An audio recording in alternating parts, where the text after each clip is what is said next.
যে আমি যদি বিয়েটা করে কোনো ভুল করে থাকি আপনারা আমাকে মাফ করে দিবেন। স্ত্রীর মর্যাদা দিয়ে একটা সুখী সুন্দর জীবনযাপন করতে। সে আমাকে বলছিল, কোরআন ওয়াদা করছিল, কোরআন দেখিয়া সে ভালো হয়ে যাবে, সে আর এই ব্যবসা করবে না। আমি জানতাম সেই ব্যবসা করে, তার মাও করে, এবং এটাও জানতাম যে তার একটা খালা সেই ব্যবসা করে, কিন্তু ও বলছে যে আমি সেই ব্যবসায় আর যাবো না কোনো দিন। কিন্তু সে ওই মানে এই হিসাবে আমি তাকে চাইছিলাম যে না, সে ভালো হয়ে যাক। কারণ কথাগুলি যদি আমি বলতাম না, আজকে এমন পর্যায়ে আসছি যে না বললে পারতেছি না। দেয়ালে পিঠ থেকে গেছে, আপনি দেওয়ালে পিঠ থেকে গেছে আমার।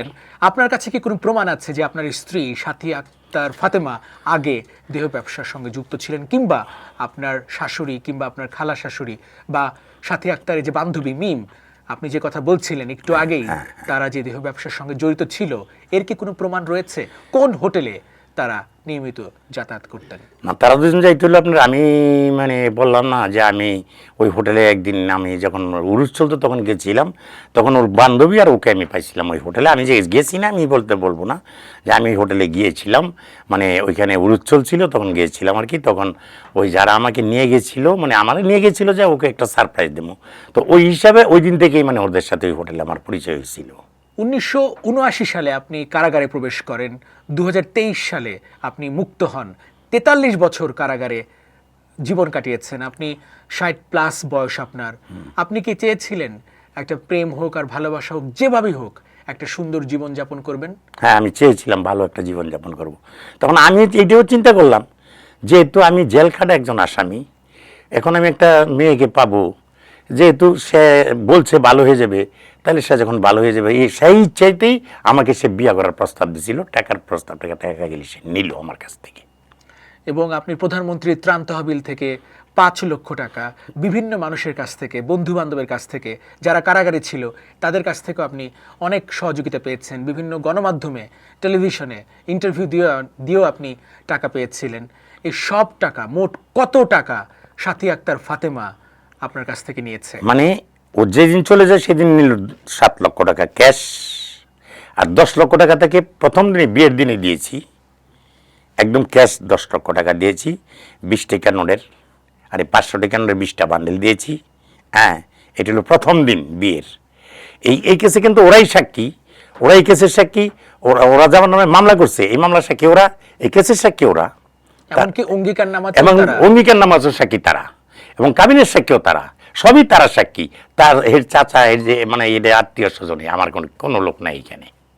আপনি কেন বিয়ের আগেই 10 লক্ষ টাকা দিলেন? আপনি কি এইটা ভেবে যে ঠিক আছে আমার টাকা তো ওর টাকাই, এইটা মনে করে দিয়েছিলেন? আমি এইটা মনে করে দিয়েছিলাম যে সে যখন ভালো হয়ে গেছে, কোরআন ওয়াদা করছে নিয়া, তাহলে এখন আর তাকে আমার টাকাটা দিতে তেমন ভয় নেই, আর সে তো আমার জীবনের সঙ্গে এখন হয়ে গেছে।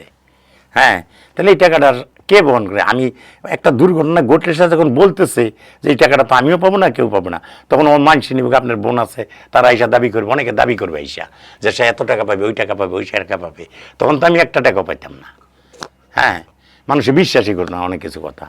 তো ওই হিসাবে আমি তাকে এই টাকাটা প্রথম দিয়েছিলাম। আপনি তো এখন একেবারে সর্বশান্ত, মানে আপনার কোনো পুঁজি নেই, কোনো টাকা পয়সা নেই, সব টাকা তো সাথী আক্তার ফাতেমা নিয়ে গেছে। হ্যাঁ, নিয়ে গেছে। আচ্ছা, সাথী আক্তার ফাতেমা অনেকগুলো অভিযোগ দিয়েছে। আপনি ওষুধ খেতেন, মধু খেতেন, এটা ওটা খেতেন, এবং আপনার পাশবিক নির্যাতনের কারণে সে চলে গেছে। আপনি একদিন বা এক রাতে 4 থেকে 5 বার এনজয় করতেন, যে কারণে তিনি চলে গেছেন। এটা তার বড় অভিযোগ ছিল।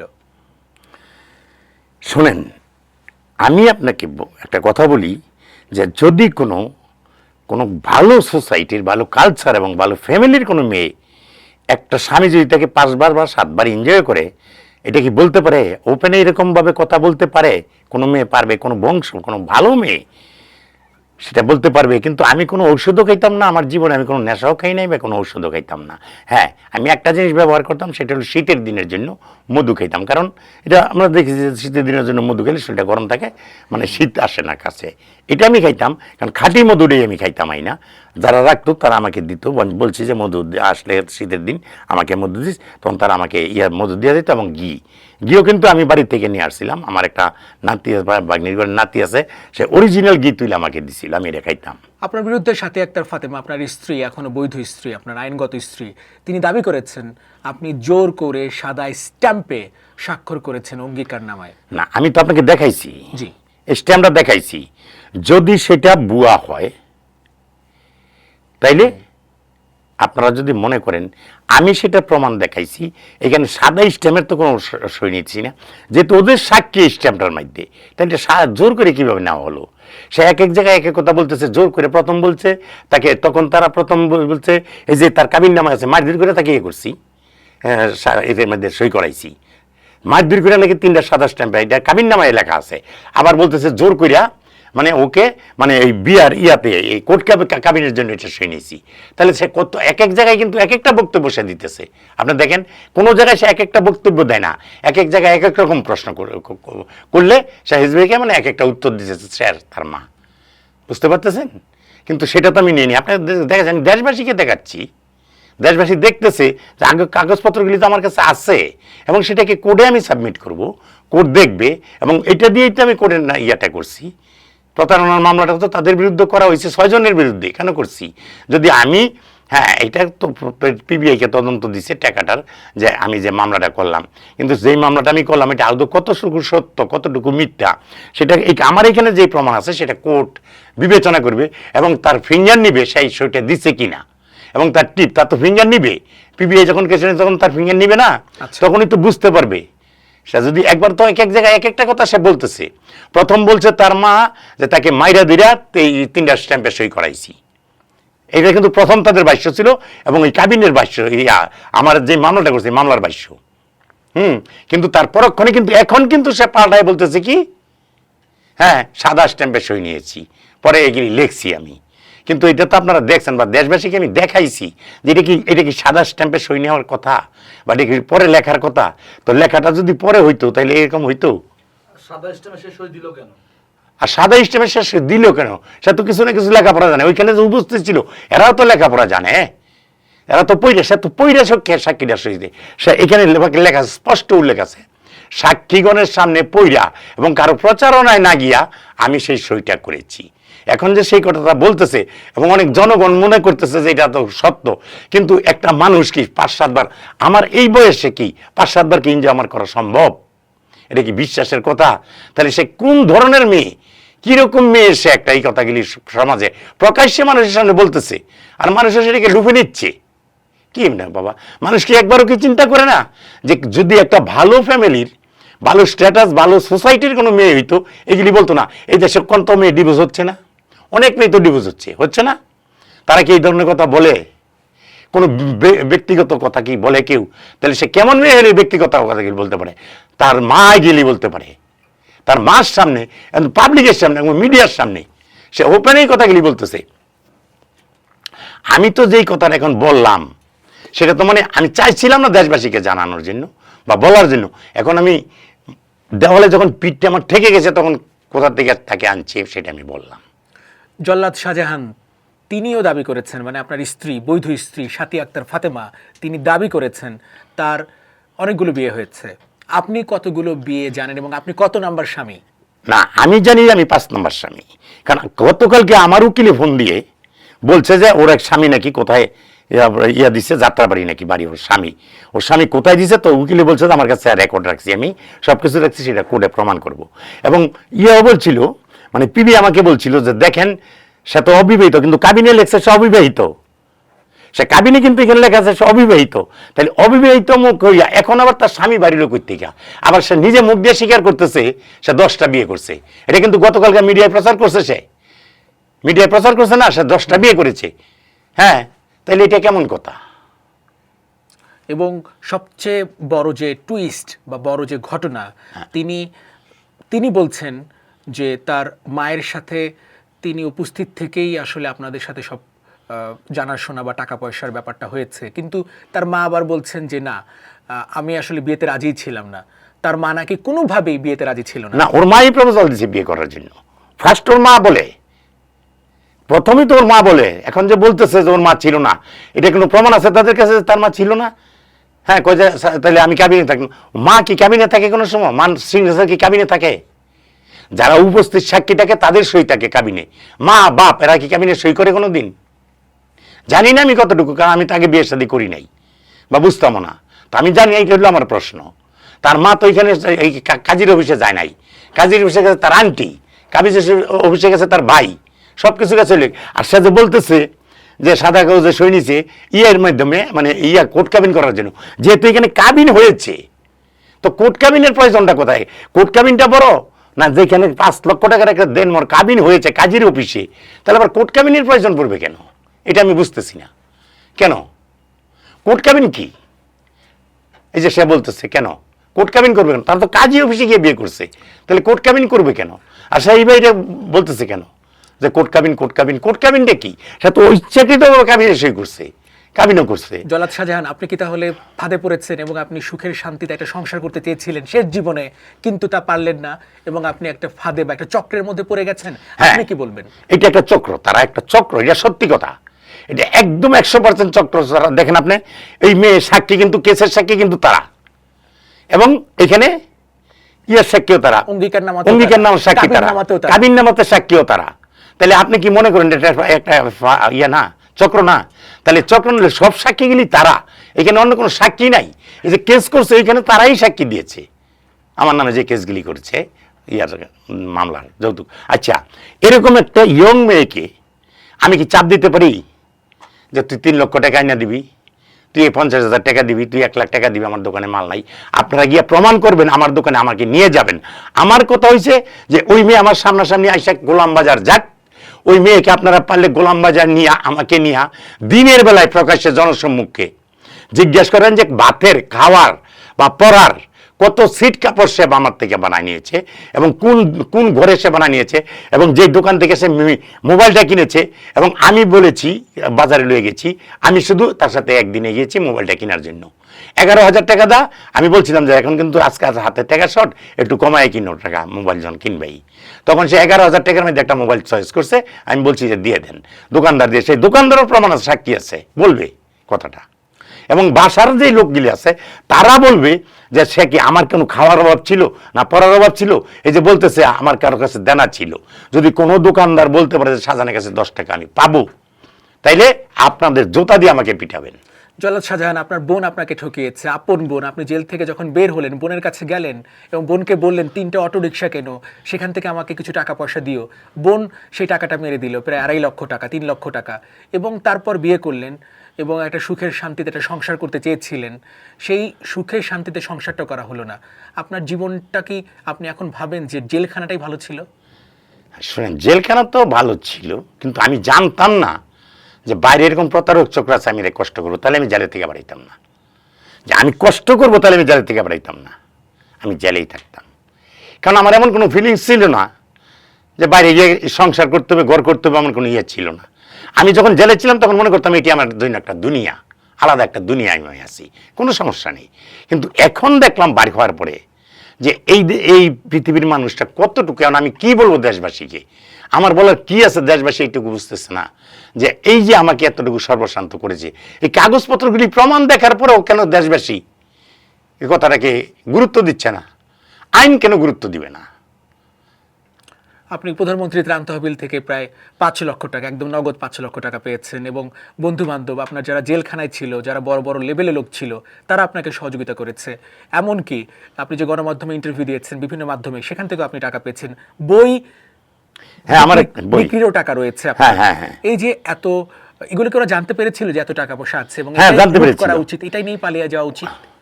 ওর সামনেই তো ওই যে বইটাই যে দেখালাম আপনাদেরকে, যে আমার একটা বই ছিল জল্লাদ জীবন, কেমন ছিল জল্লাদ জীবন, জি, এখান থেকে যে 10,000 টাকা আমাকে অ্যাডভান্স দিয়ে গেছে, তাহলে এখন বুঝেন যে কত মানুষে কত টাকা আমাকে দিয়েছে, এবং সে বইটা মেলায় উঠছে, বিক্রি হচ্ছে, আমি এখান থেকে প্রফিট পাচ্ছি। আমি যতই বলি না কেন, আমি কি আমার টাকা থাকলে কি মানুষের বলবো যে আমার এত টাকা আছে, এত টাকা আছে? এটা কি বলার কথা? আপনি কেন নগদ টাকা আপনার কাছে রাখলেন? জনগণের প্রশ্ন, সবার প্রশ্ন। আচ্ছা, নগদ টাকা, আমি শোনেন, আমি বিশেষ করে আমার যখনই একটা হইল তখন তো আমার মূল আইডি কার্ডটা ছিল না, যে কেন জমা দিব এক, আবার ওইখানে গেলে রাখবে ব্যাংকের মধ্যে গেলে অ্যাকাউন্ট করো, এটা করো, মানে আমি চিন্তা করছি যে যদি মরে এই জায়গা থেকে টাকা আমার বুকে লই মরি, সমস্যা কোথায়? যদি কেউ নেয়, যদি কারো রিজিকে থাকে টাকা, তাহলে সে নিয়ে চলে যাক, আমার কোনো আপত্তি নেই। কারণ জেলখানা রয়েছে এত বছর, বাইরে আর বাঁচবো কতদিন? হ্যাঁ, তাহলে টাকা দিয়ে আমি কি করব? আমার কাছেই থাক। ব্যাংকে রাখলে কে খাবে? ব্যাংকে তো এটা তো হয়ে যাবে, তো আমার অনেক ধরনের মাথার মধ্যে তখন এই বুদ্ধিটা খেলে না যে না আমি ব্যাংকে অ্যাকাউন্ট করি, এটাও আমার মানে একটা ইয়ে ছিল আর কি মাথার মধ্যে, যে না আমার টাকা আমার কাছে থাকবো, আমার আনন্দ লাগবে, আমার ফুর্তি লাগবে। আমি যখনই দেখবো হাত দিয়ে যে আমার কাছে টাকা আছে লাড়বো চাড়বো, তখন আমার মনে একটা ফিলিংস থাকবে। বিয়ে করাটাই ভুল, এটাকে আপনি বিশ্বাস করেন? হ্যাঁ, বিয়ে করাটা আমার ভুল। আমি কেন করলাম, এটি আমার একমাত্র ভুল। এই ভুলটার জন্য সবার কাছে আমি ক্ষমা প্রার্থী। কেন আমি জানি না, আপনাদের কাছেও ক্ষমা প্রার্থী, সাংবাদিক ভাইদের কাছে, যে সে যে এরকম করবে সেটা আমি জানতাম না, কিন্তু বুঝতে পারতেছি পরে যে সে পলায় যাবে, এটা আমি মানে একটু ইয়ে করতে পারতেছি আর কি। যাক, তো সেই কারণে আর কি বলবো, এখন বলার মতো তো আমার ভাষা হারিয়ে ফেলেছি। পুরো দেশবাসী আপনাকে ভুল বুঝতেছে, পুরো, হ্যাঁ। একটু ব্যাখ্যা দিবেন, কি বলবেন দেশবাসীর উদ্দেশ্যে? দেশবাসীর উদ্দেশ্যে আমার এইটুকু বলা, যে দেখেন আপনারা আমার দিকে তাকায় দেখেন, যে আপনারা বলতেছেন বা বলবেন হ্যাঁ যে আমি খারাপ, কারণ একটা মানুষ একটা বিয়ে করতে পারে, তাই জন্য আমি খারাপ না। হয়তো মেয়েটা ইয়ং বা আপনারা বলতেছেন, কিন্তু মেয়েটার অতীত যেই কথাটা আমি বলেছি সেটা তো ধ্রুব সত্য। আমি কেন মিথ্যা কথা বলবো? জি, আমি কেন মিথ্যা কথা বলবো? কারণ সে ভালো হয়ে যাবে বলছিল, ওয়াদা করছিল, যেই কারণে আমি তাকে বিয়ে করেছি, এবং সে টাকা চাইছে, টাকাটাও আমি তাকে দিয়েছি। এরকম হচ্ছে না, পস্কটা থেকে মেয়ে যে কিছুদিন আগে তো 50,000 টাকা দিয়ে নিয়ে আসছে, আনছে না? আমি বিয়ে সে করছে না, এটা লাইভে দেখাইছে না? এখন আমি যে ওর সাথে ওইখানে পরিচিত, এটা তো আমি বলতে চাইছিলাম না, এখন আমাকে বাধ্য করা হচ্ছে বলার জন্য। আমি কি করব, কোথায় যাব? তো দেশবাসী কি বুঝতেছেন, আমি এতটি কাগজপত্র দেখানোর পরেও সে যে বলতেছে কাগজপত্রগুলি দেখাও, যেটা এইভাবে নিচ্ছে ওইভাবে নিচ্ছে, এটা কি কতটুকু সত্য সেটা কোর্ট বিচারটা করুক। কোর্ট যদি বিচার করে আমার অন্যায় পায়, আমাকে সাজা দিবে। আর যদি আমার হক হালালি টাকা হয়ে থাকে, হ্যাঁ, আমি যদি পাই, তখন কোর্ট সেটাকে ডিসিশন দেবে কি করবে। ওরা যেই মামলা করছে সেই মামলায় তদন্ত গেছে, এবং তদন্তে কি দিছে না দিছে এটা পুলিশের ব্যাপার। এখন কোর্ট যদি চায় যে হ্যাঁ অন্যায় আমার হয়েছে, তাহলে কোর্ট আমার বিচার করবে। জল্লাদ শাহজাহান, আপনি শেষ কি চান, এবং আপনার চাওয়া কি, এবং কোর্ট যেটা রায় দেবে সেটাকে আপনি মেনে নেবেন, নাকি আপনার চাওয়া একটা আছে যে এই চাওয়াটা বাস্তবায়ন করলে আমি খুশি হব, শান্তি পাবো? না, আমার চাওয়াটা হলো, যেহেতু মামলা গেলি বিচারাধীন, বা এখনো মামলা হয় নাই কিন্তু কারো বিরুদ্ধে, যেহেতু তদন্ত দিয়েছে, তাই তো কথাটা, তারপরে তো মামলা গেলি, তো আমার চাওয়াটা শুধু একটা দেশবাসীর কাছে এবং জনগণের কাছে সুষ্ঠু তদন্ত করা হোক। সেই কাগজপত্রগুলি দেখে সত্যি না মিথ্যে, কারণ এখানে বিভিন্ন ফিঙ্গারপ্রিন্ট নেওয়া হোক, তার হাতের ছাপ নেওয়া হোক, আমি কি মিথ্যা বলছি না সত্য বলছি, এবং যদি কোনো এরকম প্রযুক্তি থাকে সেটাকে ব্যবহার করে সুষ্ঠু তদন্ত করা হোক। আমি সেটা চাচ্ছি, তদন্ত করে বিচার করা হোক। অবশ্যই তদন্তের মাধ্যমে সঠিকটা বের হয়ে আসুক, হ্যাঁ। এবং যে দোষী তারই বিচার হোক। তারই বিচার হোক। এটা সবাই চায়। অনেক ধন্যবাদ জল্লাদ শাহজাহান, আপনার সুস্বাস্থ্য এবং দীর্ঘায়ু কামনা করছি। ভালো থাকবেন, ধন্যবাদ। আপনাদেরকে ধন্যবাদ। আমি দেশবাসীর কাছে আবার অনুরোধ করছি যে আমি যদি বিয়েটা করে কোনো ভুল করে থাকি, আপনারা আমাকে মাফ করে দিবেন। কারণ আমি বিয়ে করছিলাম, সংসার করছিলাম একটা আশা নিয়ে, যে আমি যতদিন বাইচা থাকবো আমি কিছু না একটু আদর পাবো, একটু শান্তি পাবো। কিন্তু সেটা যখন হলো না, উল্টা যখন আমার সব কিছু চলে গেল, এখন সেটা আমার ভুল হতো, মানুষ আমাকে খারাপ বলতেছে। কিন্তু যেই বিয়ে করলে কেন, সেটা করলে কেন, এটা তো কোনো মতে, আমার শুধু একটাই দাবি যে মানুষ কি করে এই মেয়েটার এই ল্যাঙ্গুয়েজ ভাষাটা, এই মানুষ এই ভাষাটা বুঝতেছে না কেন, মেয়েটাকে প্রশ্ন করতেছে না কেন যে তুমি এই ধরনের কথা কেন বলতেছো? এগুলি কি হয় নাকি কোনো মেয়ে, কোনো, আমার শুধু এইটাই বক্তব্য দেশবাসীর কাছে, যে কোনো বংশ, কোনো সোসাইটি, কোনো ভালো কালচারের মেয়ে যদি সে পাড়াতে মনে সে যদি হোটেলে না যায়, তাহলে এই ধরনের কথা কোনো মেয়ে বলতে, কারণ হোটেলে যেসব কাস্টমারের সাথে যেসব ব্যবহার করে, সে এই ব্যবহারগুলি কিন্তু এখানে করতেছে, এই ধরনের কথাবার্তা বলতেছে। দেখেন আপনি, আর নাহলে তো ভালো মানুষ হলে এগুলি কথাবার্তা বলতো না, যেহেতু তার মুখে কোনো কথা আটকিতেছে না। কারণ সে তো তার তো তার মাল লজ্জা নাই, তার লজ্জা নাই, তার গোষ্ঠীটার লজ্জা নাই। যদি থাকতো, যদি ওরা ভালো হইতো, তাহলে তোর বাপের লোকেই থাকতো, ওর বাপের এখানে চলতো। তাহলে দুইটা মেয়ে, মা মেয়ে ঢাকায় পড়ে আছে, দেশের বাড়ি তুইয়া স্বামীর কাছে যাচ্ছে না। হ্যাঁ, ভাইয়া মার পেটের আপন ভাই তার বাপের কাছে আছে, তারা যাচ্ছে না, সবকিছু এইখানে তারা করতেছে। তাহলে তারা এখন যে বর্তমানে চলতেছে, তারা টাকাগুলি কোথায় পাচ্ছে? আমার প্রশ্ন জনগণের কাছে, এখন যে তারা চলতেছে, তারা কোনো কাজ করতেছে না, এখন এই মেয়ে কোনো কাজ করতেছে না, তাহলে কি করে খাচ্ছে? এখন সে ভালো ভালো কাপড় পরতেছে, সেগুলি কোথা থেকে দিল, কোথা থেকে আসলো? আমার দেশবাসীকে সেটাও প্রশ্ন, তারা সে কোথায় টাকা পায়? হ্যাঁ, তা আরেকটা কথা, এখানে তার অ্যাকাউন্ট এবং তার কত টাকা ব্যাংকে আছে সেটা আমি জানতে চাই। তার অ্যাকাউন্ট আমি জানতাম, কবে রাখছে? কবে রাখছে, কত টাকা রাখছে, এটা আমি জানতে চাই।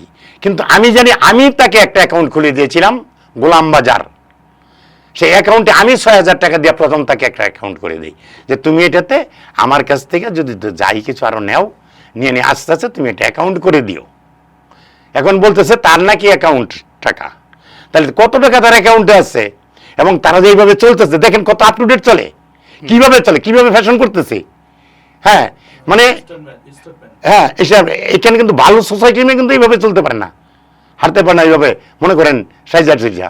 কারণ তার কি আছে যায়, তারা বলতেছে বাসায় কাজ করতো, এই এমব্রয়ডারি করতো, তাইলে সে এইরকম কালচার কোনে, সে এখন এইভাবে স্মার্ট।